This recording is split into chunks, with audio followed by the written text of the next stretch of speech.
Hello, my name is Janice Davies. I'm a professional speaker and a workshop facilitator, and I had a training business which I lost during the global recession.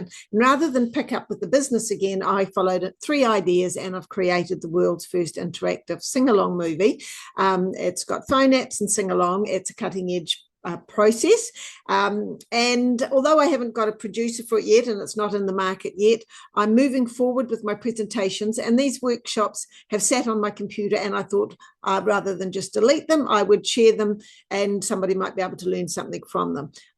I can still do these workshops, of course, with slightly updated information. However, this is the workshop, and if it's something that you think that you might be helpful for your team at some time, let me know. So really what we're looking at is what stress is. And as I go through this, there are some things that I've repeated in other workshops. I'm going to skim through them quite quickly. It was a longish, it was almost like a full day workshop that we did with this company. And so it's got quite a diverse range of information in it. However, hopefully you might be able to get something in it. What I would suggest, if there's something that you want to read, just stop and read the slide, because I will be going through it quite quickly. So what is for our stress? Well, it is us having a reaction to what is happening in our world. And so we could talk about the fight or flight. We've got two images there. It's that we stand up and there's a threat to us and we're about to attack, and so that's us fighting, and all our adrenaline and all our body, everything that just our emotions and our hormones just come out, and we can concentrate and do amazing things when we're in that state. And then there's the flight, where we get a fright and all our hormones will still engage, but then we choose to walk away from it. So what we're looking at is how we can deal with this, because it becomes our own personal tool and knowledge of what works best for us. So the three types, physical, mental, and emotional. And so you've got to decide what it is that you're experiencing. And so, yes, absolutely. As I mentioned, all our hormones, what happens to our body as it goes up into that state. And then for us to be able to have some tools that we can use and that we can action that help us to relax a little bit. And I'll just share one this morning for me. I've got quite a bit on right now, but I wanted to record this, and I did eat some chocolate and I did have a coffee, but I actually went out and I picked myself some flowers from the garden, and that automatically brought my stress levels down. And of course, I've got more water, which I'm drinking as well. So that's the bit that we're actually able to control. So what happens to us? A range of things happen to us, and you can read these later on. But if we're in a constant state of high stress, and I have had burnout twice when I've had work, teenagers, rental properties, mortgages, everything. So I do know what it's like, and it's like a continuous roller coaster that we're on. If we think of one of those mice on a treadmill, it gets like that as well. So it then becomes a stage of what are we going to do to actually alter how we react to the stress and what stress we are in control of. So, it can be short-term or long-term. One event, for example, if it's an accident, it's often one event, where if it's somebody that's niggling you and complaining at you at work all the time, that can be ongoing. It's something that you may inflict yourself. For example, if you stay up late tonight and at each night, and you don't set the alarm in time, and so you're always running late, that's self-inflicted and something that you've got control of. Or otherwise, is it something that you have got no control of? So you've actually got to be able to assess that for yourself. And even the internal and external. The internal is, are we dehydrated? Do we need more water? And that actually alters us as well. Or is it external that the Wi-Fi's gone down? So it's us actually analysing what the stress is and whether we can alter it.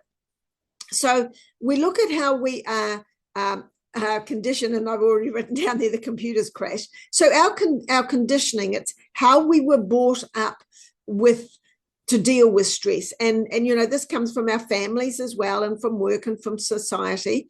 It's also our personality. Some people go with the flow, and you'll know those people. They just sort of, everything seems to go over their head. So we've got to actually look at our own stress levels and decide what it is and where it's coming from, and how is affecting us. Even just watching the news every night, which I don't watch. I know what's going on, but I can't change wars and I can't change government. I've been voted. And so we've got to decide whether those sorts of things are affecting our stress or not, even social media. If it is something that we've got no control of, can we delete that and diminish that from our life?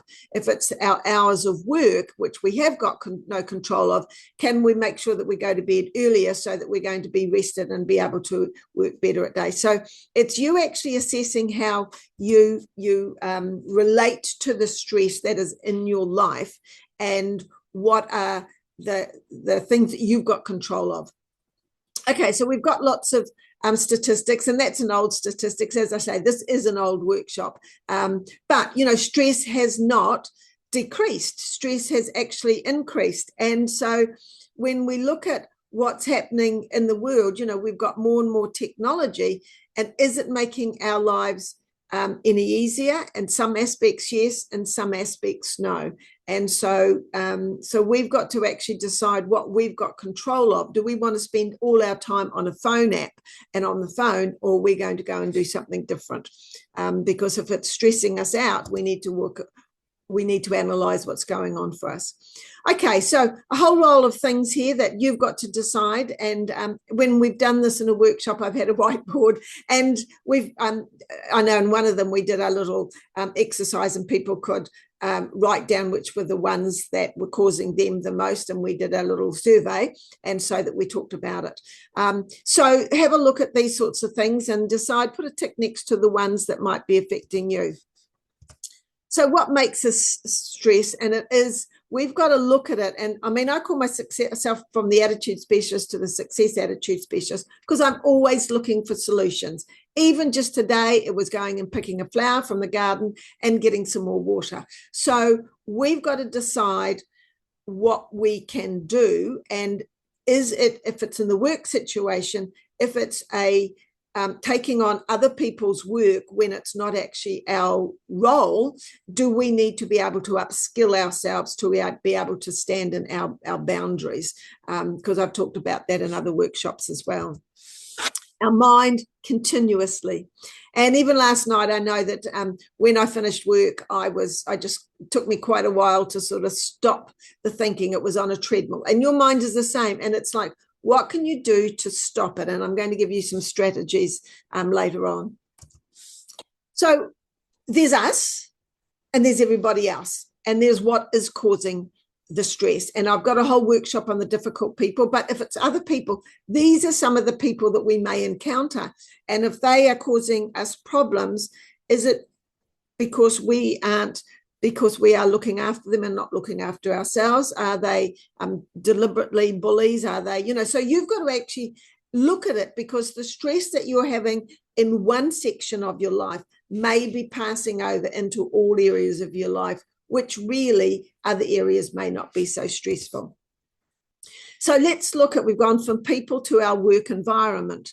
And so what are the things there that are causing you stress? Is it nice and tidy? Have you got a teammate? And one, I've actually got this in the movie, as I say, I've written a movie script where I had to sit across from a colleague who had bullied me. He'd bullied everybody else, and now I was the last person on his list, and I did stand up to him. But I had to face our desks were, and so I put little piles of 3 or 4 high books, and I had tissues, and I had a plant. So I actually had created a space around my desk to keep away from that person. But it's like, what can we do in our space to create less stress for ourselves, be more organized? And some of this is a personality profile, and we're going to be looking at that quickly later on as well. And again, this is you analyzing, is it your stress or is it the whole team's stress? Is there something happening that is right throughout the organization? Or is it you because you've got too much work, you're not doing it correctly, you're not saying no to people, you're overwhelmed? What exactly is it that is causing the stress for you? So now let's have a look at some of the things that we can do for de-stressing. Okay, so I mentioned this before. Personality styles is really interesting. I've got it in my Difficult People workshop. I go into it extensively because what it's doing is helping you understand yourself. And so even within the stress mode, so what happens, which we're just going to talk about from the perspective of stress, not about the personalities overall. But if we look at the owls are very organized and systematic. So they are less stress. Well, they're still prone to stress, but because they've got systems, they can handle it quite a bit better than, for example, the peacock on the opposite side. Generally is more disorganized. They're people. They would rather be everywhere else rather than at their desk. And they want to be, their filing system is on the floor. They haven't got enough time to have a proper filing system. Whereas if we look at maybe creating a system for our filing and getting more organized, as I say, that's a peacock trait, to be less organized versus an owl that is more organized. Then the peacock who is organized and starting to create some easy systems for himself can easily reduce their stress because of they've got new organizational skills. And then let's look at the eagle, who is the team leader, the CEO. Generally what they do, obviously they're running a business, running the organization, etc., and they've got a lot on their plate. But then often they can also offload a lot of their work, the administration part of their work, onto the dove personality. Now, the doves are the caregivers, and so that personality there can have their desk swamped with work that needs to be done because there is so much getting offloaded to them. What their biggest challenge, and so they're an overwhelm, their biggest challenge is that they've actually will take on work and offer to do things to help other people, which is actually not their workload at times. And so for the dove, the stress is actually their hardest thing to learn, is to learn how to say a two-letter word, and it's no. And we're going to, no, I can't do that. I'm going to talk a little bit about that a little bit later on. So it's understanding your personality as well. Now, again, I use a lot of this, and this is the process, and I've just cut out a whole lot of slides to make this quick and easy, a process called transactional analysis. It's our relationships that we have within our work mode. You can watch Difficult People. I've included it in there, and that's quite extensive. That if you're looking for that free, there is a free workshop. It's on my LinkedIn page, so search through that or email me and I'll send it through to you. It's also on my YouTube page, and it is about 7 key elements for dealing with difficult people, bullies, and tricky conversations. But in there I go extensively into transactional analysis and these relationship styles.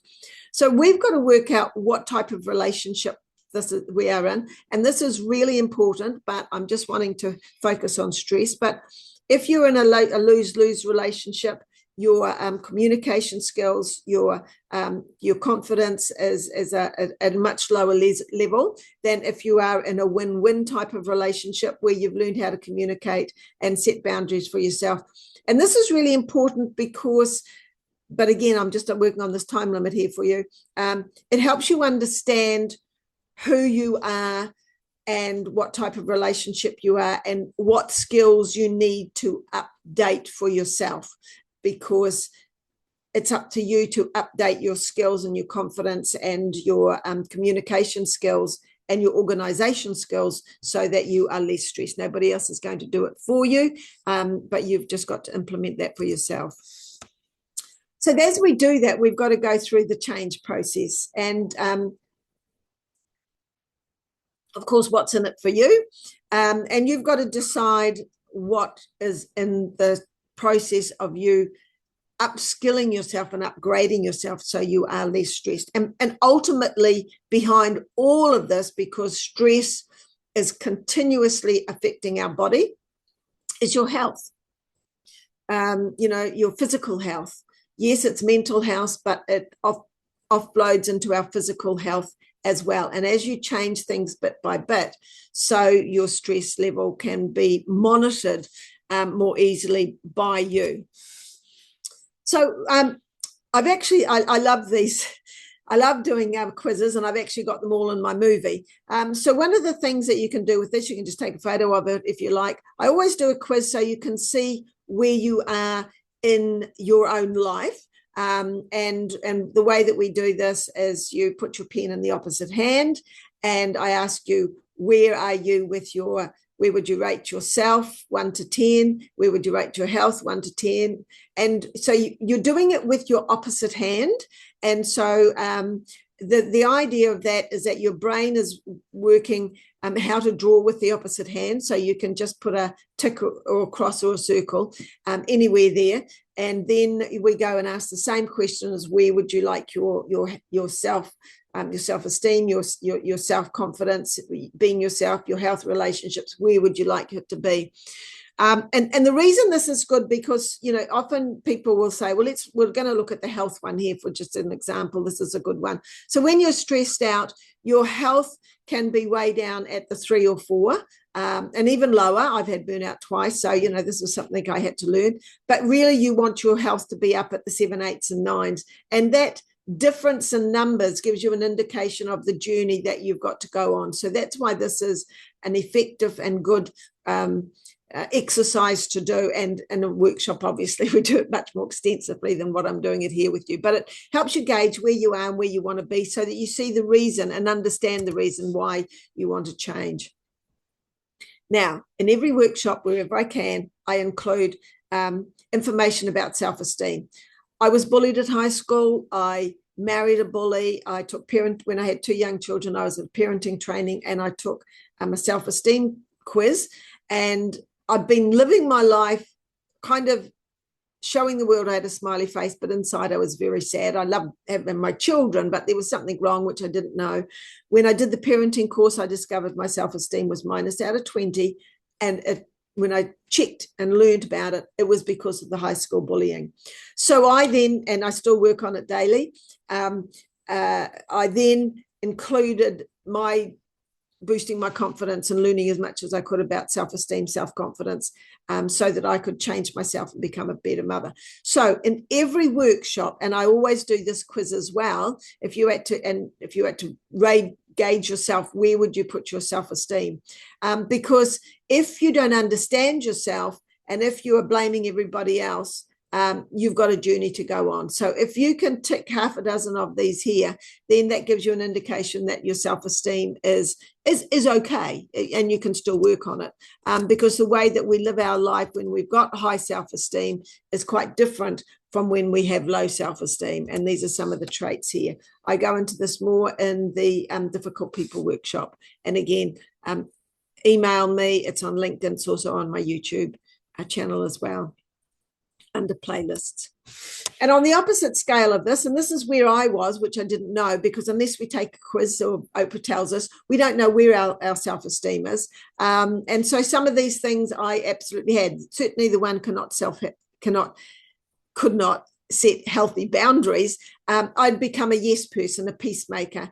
And so I was looking after everybody else and not myself. So I was also unaware of my own abilities. I didn't realize, but that's what shoulder tapping is. People see your abilities within yourself, and somebody at Play Centre, when I did the quiz and when I was doing other work, saw that my teaching abilities. So this, if you can tick half a dozen of those, then look at this. And that means that you've still got work to do on your self-esteem as well. And there is also a quiz on that on my YouTube channel as well. If you search around, you'll find that on there. And this is how they live their life as well. And for me, it was jealousy and envy. And I realized that because everyone else seemed to be happy except me. I was showing the world a smiley face, but had a sad soul. And I was negative, even though I had 2 beautiful children. And once I found out what the problem was, I was able to fix it. So that can cause us stress as well, because we're looking after others and we're not valuing ourselves personally for us, but also professionally in our workplace. So what we've got to do is realize that we actually are great. And this is just an exercise I always get people to do for stress and where it's appropriate in a workplace workshop, is things that they're good at. And so it's good because people realize they have actually got skills that they've forgotten about. So moving on to the next thing. So once you've sort of done some analysis about your stress, it's also then you've got to be able to communicate for yourself if you're having a problem, what the problem is, and maybe the solution. And as we go through this, there's more information as well. Again, under the Difficult People workshop, I go into this extensively. So, but it is important that you understand you're the sender. There's a message in the middle that can get muddled up, and the receiver doesn't hear it. But you've got to be able to learn how to communicate effectively. And you've got to listen as well. And so this is another skill that, because sometimes we will listen and we're not actually listening properly. We are actually deciding on our answer without listening properly. And there's a lot of information about that as well. You've got to be able to understand what the person is saying. And if they're using technical jargon, ask the question so that you do understand.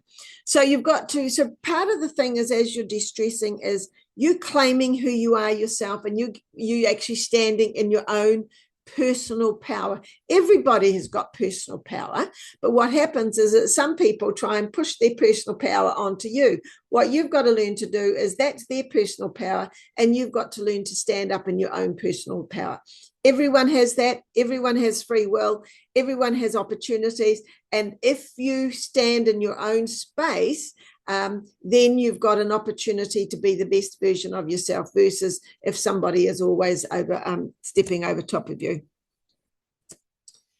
So if you don't understand, of course, ask questions. So as I mentioned before, the Dove personality, which is anybody that is working in a role of looking after other people. So in a business, this can be people in customer service, this can be the EA and executive assistants, it can be the receptionist, it can be the secretary. In schools, it's the teachers, and in hospitals, it's the doctors and nurses. All these people here are looking after other people, and it's their personality. They like that's who they are, and they like to look after other people. But one of the things, the biggest challenge, is that they will often look after other people at their own expense. And so part of this is to be able to say, yes, this is my job and I can do this, but no, I can't do somebody else's work, or I can't look after, somebody in the weekend because I've got my own things to do, or I can't do this. And so what you're doing is you're learning to stand in your personal power again, rather than being dominated by other people. But you've actually got to value yourself to be able to do that. And if you aren't doing that, which I most certainly wasn't when I started this personal development journey, you're actually getting, well, it's almost like that downtrodden thing, and it's very stressful. It's causing a lot of hormones and a lot of angst in your body as well. So if you're wanting to reduce yourself, whether it be at work, which is what this is about, but also in your home life, it's being able to learn to say no. Also, while we're communicating, it's almost walking in another person's shoes. So having empathy, usually the time that we'll definitely use it if we've heard that somebody's had somebody that they've loved pass away. We'll offer condolences. But at other times in life, we need to think about offering, well, not so much condolences, but being empathetic as to how what their problem is and how it's affecting that. It doesn't mean to say we have to agree. It can just be these three comments here or something like that.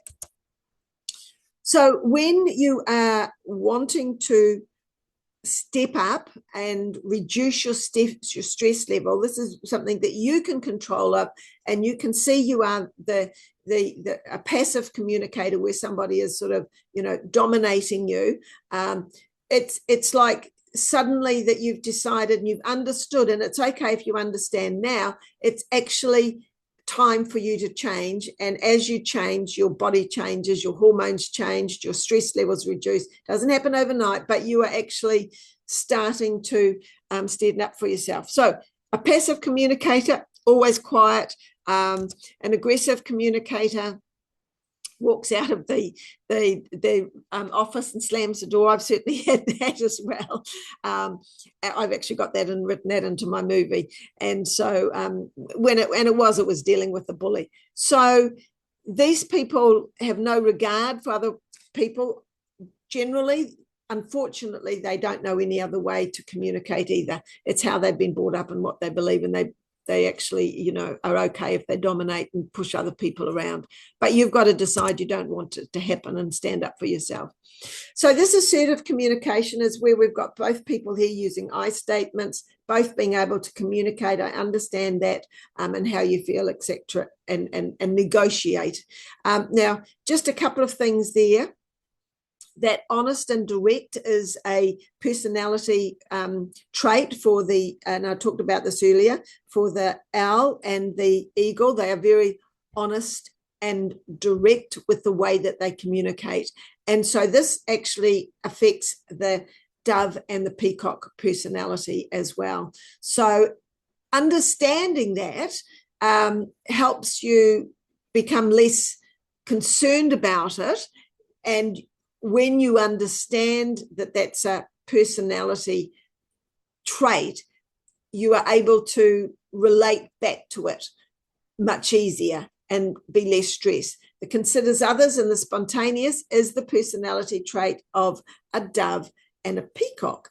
And so when you understand this, and we obviously go into a lot more detail in a workshop, and you understand how they like to communicate, you can then change your communication, your natural communication style to communicate with those people, much more effectively, concise. And so you're going to get a better response from them. And all this is reducing your stress because you have understood that they're not actually having a go at you per se. That's actually, they communicate like that, and that's actually a trait of a personality. Now, the other thing which I include this, and there's more in the dealing with difficult people, is the feedback sandwich. So if you're in working with people, this is something, a way that you can talk about, getting some change, actioning some change. And it's what you do. One thing you do is great. I'm having a little difficulty. And you're actually suggesting what they do to change, what I'd like you to do instead. And, depends on the situation. Of course, if it's your job description, this may not be relevant, but if it's a co-worker, maybe it is. Not drop some work on your desk at 5 to 5 and expect you to get it finished by, that night and be working till 7 o'clock at night. So again, you've got to decide and make these decisions and analyze yourself. And this here is looking at our heart rate. It's an old statistic, and we've got more statistics, but basically we're looking at our stress rate when we're our heart rate when we're stressed, and our rate when we are relaxed and appreciated. And if we use appreciation, which is giving a compliment, we are immediately making the other person feel better. And think of it yourself. If somebody gives you a compliment, it makes you feel much better. Now, if you are somebody with low self-esteem, you're likely to say you're like, oh, it's nothing, and you're kind of fobbing it off. Whereas if you are somebody that is confident, you will have the confidence to say, oh, thanks very much for that. So even the self-esteem at this level here can affect how you are relating to compliments. So we want to have a heartbeat that is much more relaxed and less stressed, so that we're going to be feeling better at work. And this is another way to be able to give feedback. And again, as I've said earlier, stop the video if you want to read all about it. And this is kind of explaining it. But with this results through appreciation, you're stating the problem and what you're doing, instead of you telling them what you want to be, what you're suggesting that you would like, or telling them what you want done. You're actually asking them how they could solve the problem. Now, if the person doesn't come up with an answer, or because you've dropped it on them suddenly, this find a problem for it.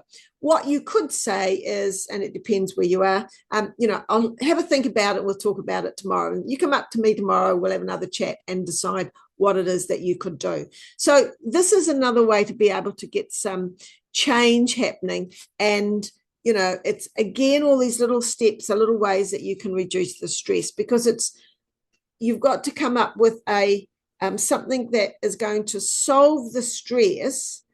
We don't want to mask the stress. It's there, and I'm going to do the relaxation and those things in a moment, but we actually want to eliminate the problems that are causing the stress as well. And every workplace, every situation is different. So these are just some ideas that you can do.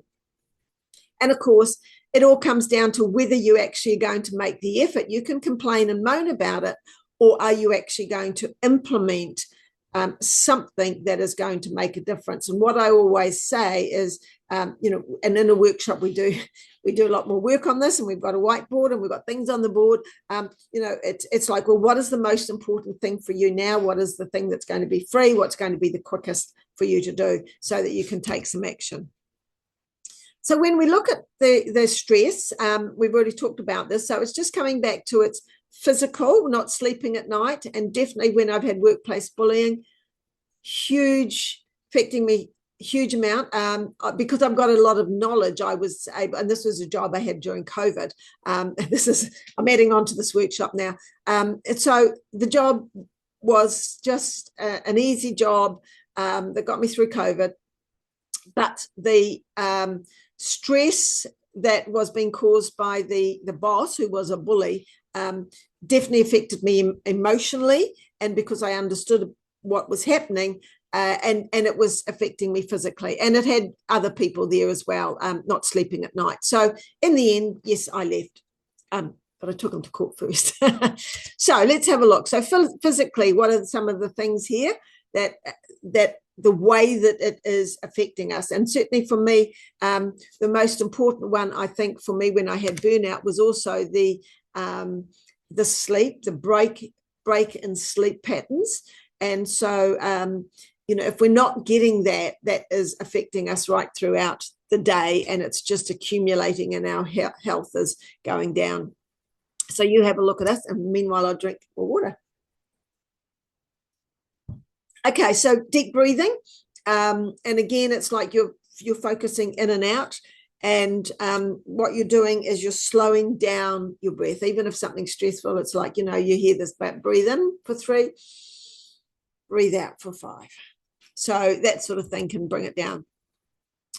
With stress again, and so what I've often suggested is that, well, I always suggest it, and I used it with my job that I had during COVID as well, is that there was always a bigger purpose to me in that job, and that was because I was still writing my movie script. So I would counteract the stress by thinking, okay, it's giving me an opportunity to finish writing because I wanted to finish this project. And so if you've got something that you a reason that you are doing a particular job, that it may not be your dream job, if you can think about it, it's like, okay, well, it's paying the mortgage, or it's feeding my children, or it's, saving up for a holiday or something like that. But all of these sorts of things, all these little tips and tricks, even just having a photo of, your favorite animal, and personalities, they have different things on the wall as well. Your favorite animal, your favorite, your kids, the things that bring you joy, even a plant, and having that on your desk and around you are things that can reduce your stress, because you look at them and you just bring your body down. So the mental strategies, and this is really tricky, because I know when I started my personal development journey was I had a lot of negative thinking, not that I realized before I did the quiz, but when I started investigating. And what they say is that we have about between 60 to 80,000 thoughts a day, and our mind is just on automatic. It's a treadmill going on there, and if we don't control it, We've got all that negative stuff. We've got our parents talking to us. We've got the news. We've got stuff going on and on. And we have to learn how to be able to control our minds. And the thing that, and I've another workshop I did that I've spoken about, and I'll give you my 2 best tips. Always have a book of quotes available. You might want to have them on your phone. And so whenever whenever I found myself that I'd got into a pattern of thinking negative, was that I would get out my book and just open it, whatever page it was, and read the quotes. And the reason for that, it was stop the treadmill of our mind going on, automatic negative thinking. And our brain can only think one thought at a time, although sometimes we do think more. So if we make it a positive thought, that's much better for us. So that one, and the other one is, I always say, on the top of your forehead, think a big black no in block letters like we have on the computer, and think, no, I'm not going to think that thought, and actually change it for a positive thought, the opposite of maybe what you're thinking. So those are my best 2 tips. I've got lots more, but those will help. And then we're into the can or can't do it. We've got to look at the solutions that we have got control of, or you have got control of. As I say, mine this morning, go and get a pick of flour, drink some more water. So you have to have a look at those and decide for yourself. And as I say, in a workshop, we go into much more. Mind control, I've just always talked about that, and I'm very much into mind control as well, because that's the way that I can create and learn and become the best person that I want to. And so I always, since I've started this journey of personal development 35 plus years ago, I'm always learning and always working on that for myself. So have a look at what can or can't be changed. Can't change the weather, can't change the traffic. You can change things at home. You can be more organized. So look at where it is that you've got an impact. And the other thing, I've got a bigger diagram of this in some workshops, but if you have a look at your time management and how much you sleep and how much you're awake, and even just turning that television off if that's what you do, or turning down, getting off the apps, getting the blue light rather than white light, so that all the latest research is telling us what's happened, because we spend so much time on our computers and our mind is running on robotics. So we've got to work out how we're going to get that better sleep, and what are the things that we can do, and how much time we spend on looking after ourselves. Is it like for me, a beach walk in the morning? And how much is on our health? Is it going to the gym? Sort of, for me, it's probably, I don't know, 3 hours of gym and three hours, and then I walk on the weekend. So are they giving you the results of what you want for the rewards? So and I'll use my health one, and I'll use my exercise one right now. I go to the gym 3 or 4 times a week for about half an hour each time. I will go for a beach walk in the morning, so there's some time, and I've lost some weight, so that's good. It's stretching me. And then in the weekend, I'm out with nature, and I'm also having my breakfast on the beach every morning. So it is rewarding me. It's helping my soul. I see beautiful sunrises. I talk to people. I exercise. So out of the work, the time, the hours that I spend on my health from the point of view of activity and exercise, I am getting a fantastic result. However, if I wasn't, then I would have to analyze that and say, well, okay, this isn't working for me. And I suppose before, I just used to walk and I didn't get the results I wanted, hence I joined the gym. So you've got to look at yourself and your time management, and are you getting the results of that you want in those areas, and where can you change? So again, this is you taking control of your life, delegating to people. Because I obviously worked and my children get home earlier, delegation was cooking. They are actually better cooks than me. So what can I delegate? Who can I delegate it to? What's in it for them? And for me, it was the daughters could choose what they were going to cook. What's in it for me? I'd go home and dinner would be cooked. And do you actually need somebody to help you to be able to learn this skill? So this is you now in control. And looking at things that are time wasters. Scrolling through your phone is a time waster. If it's negative and you come off it and you sort of think, well, the world's, falling apart. And whereas if you sort of think, okay, I'm going to watch a motivational movie or a motivational quote or a motivational Tony Robbins or somebody on YouTube, then that's not a time waster because it's motivation for you. So you look at what it is that you are doing for yourself, and only you know that. So we look at some things that we procrastinate and we put off and we put off and we put off. And are they because we don't know how to do it? Is it because we're going to always find a reason? But the thing is, when we do it, we feel so good. But it's usually when we've hit rock bottom. So, and like the too big is like you break things down into small chunks. There's that story, obviously you've probably heard about you don't eat an elephant, and that's not a good one. An elephant, you don't move them in one go. You've got to be able to organize so that you can take them and help them move ahead and have confidence in them and all that sort of thing.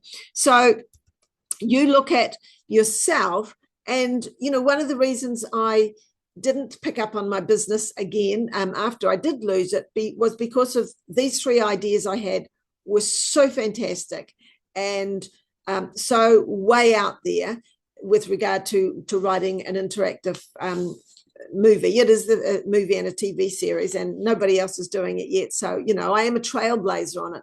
But the thing is, if I didn't do that, I would always have felt like a failure because I didn't have the courage and the confidence to do it. And I've always felt that was my calling.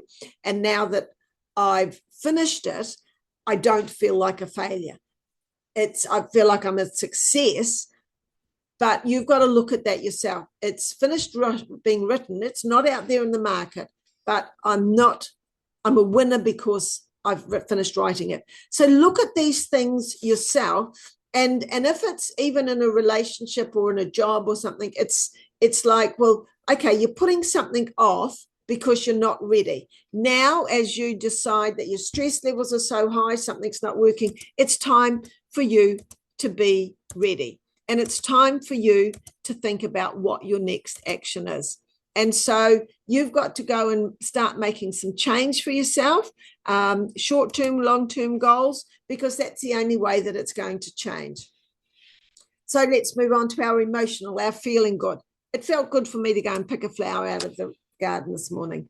So for you, it's what are the things that make you feel good? And, they always say, obviously, our family, cuddling the kids, cuddling the cat, taking a dog for a walk. Find the things that you have done in the past that you've let slip out of your life and see if you can integrate them back into your life a little bit at a time. And that's what I did with the gym. I've been at a gym. So I went back to it and I got the results that I wanted. And so look at your life, the things that gave you pleasure in the past that you can look at. And we're going to go through some things here. So for you, it's about, okay, I'm here. I want to be there. What can I do to change myself? What can I do to create a win-win relationship? Who do I need to become to get a better relationship, people? Who do I need to become to be less stressed? Who do I need to explain to? Is there anybody? Or can we just use some of those phrases, I've changed my thinking, which isn't in this workshop, but that's actually the best tool that you can use. You've got to be able to change yourself to be less stressful. And it does when you've got other people in your life, means that you're changing some things for them as well. So you've got to decide if you want to have a win-win relationship with yourself and your life and with other people, where will you compromise? What are you going to compromise and negotiate? And there's another saying as well, you can either be right or you can be happy. So sometimes it doesn't matter that you're not right, but if you've walked away from a situation, like right at the beginning when we looked at fight and flight, that if you've just got a fright and then it's happier for you to just walk away from that situation, that's better for your health. You don't have to be right if it's going to stress you out and rile you up. It depends what it is. But I remember, and I'll share this story, when I was married to a bully, he blamed me for 100% of the problem. I said, there's two people in this relationship, I'll take 50%. And I fixed my 50%, and that made me happy. My 50% was I left. I didn't have to, he wouldn't accept that, and that's fine. And I had to change a belief to do that. But it's like, I can fix myself doesn't mean to say I have to do it with you around. So you've got to decide for yourself in your work situation what you are going to be doing and what you're going to be doing in your home situation, that it's going to be less stressful for you. And ultimately, our goal is to feel good 24/7. It's challenging, I know. I'm still working on it. I'm feeling good most of the time, but every now and I do a little dip. So go back to yourself. What are the things that help you relax? Because this is bringing down your stress level. And I'm not going into the chemicals because that's, although they're there and they're in our body all the time, it's just understanding how you feel. And you've got to look for that for yourself. Look at the things that is spiritually, if you want to use that word, but your soul is part of you as well, your heart and soul. And, for me, I don't go to church, but when I'm down on the beach, I'll have a little chat to the universe and say, well, this is what I'd like, or give me some nudges, or give me some ideas or some things today. So what is it that you're doing that is kind of, making your soul feel better? And that's me going down to the beach, having my breakfast. That's me walking in nature, pottering in the garden, watching the sunset, those sorts of things. Find that, because that there is healing your soul, soothing your soul, and de-stressing you. So I've covered quite a lot. I've just run through it quickly. In the workshops, we discuss things, but have a look and think about those things. What are some things that you can do for yourself? Even if it's just deciding, I'm going to only watch half a movie tonight. I'm only going to have my tea earlier so that I'm going to be able to sleep better, not on a full stomach. I'm going to turn off the lights and dim the lights. What is something that you can do today? Maybe it's just starting with, I'm going to drink more water. So come up with an action plan of some things that you can do. And ultimately, it's about looking at some new goals for yourself. Always look at positivity. Find things. There's things there's workshops on YouTube. I've got some workshops on my playlist on my YouTube. There's lots of tips and things on there you can go and find on my YouTube channel. Always look for the positive people. Think about it. If you want to be positive yourself, you've got to move away from the negative people. And even though it's family, but it's also at work. And how can you create a working space that is benefiting you health-wise, de-stressing you in certain ways by you being able to stand in your own power and standing up for yourself. And ultimately, the choice is yours. And yes, certainly I've left jobs where, but I've stayed where things were unpleasant, but I've stayed until I was ready to leave. And so think about that for yourself. So I hope those ideas have given you a little bit of a update of some different ways of looking at stress. It is up to you. It's about you making some decisions to have your body feeling better. And it does start off in your personal life, and then you're making those decisions that are going to affect you. But then you take your body into your work environment, and how is your body being affected there by what's happening in your work environment. And I know one thing that I did, and this was a job where I was tutoring, is that every day at my lunch hour, I would go out in my car and go to a park, eat my lunch and go for a walk. Most of the places that I have been in the past where I've worked, everyone has just stayed in the lunchroom and gossiped and, But by removing myself from the environment, it was like a break. And so think about if even that's something that you can do that's going to be helpful. Anyway, thank you. Have a look at the bits and pieces on YouTube if you've got any queries. If you would like something like this for your company, happy to help out. Email me, and it's janice@attitudespecialist.com, janice@attitudespecialist.com. And thank you for your time.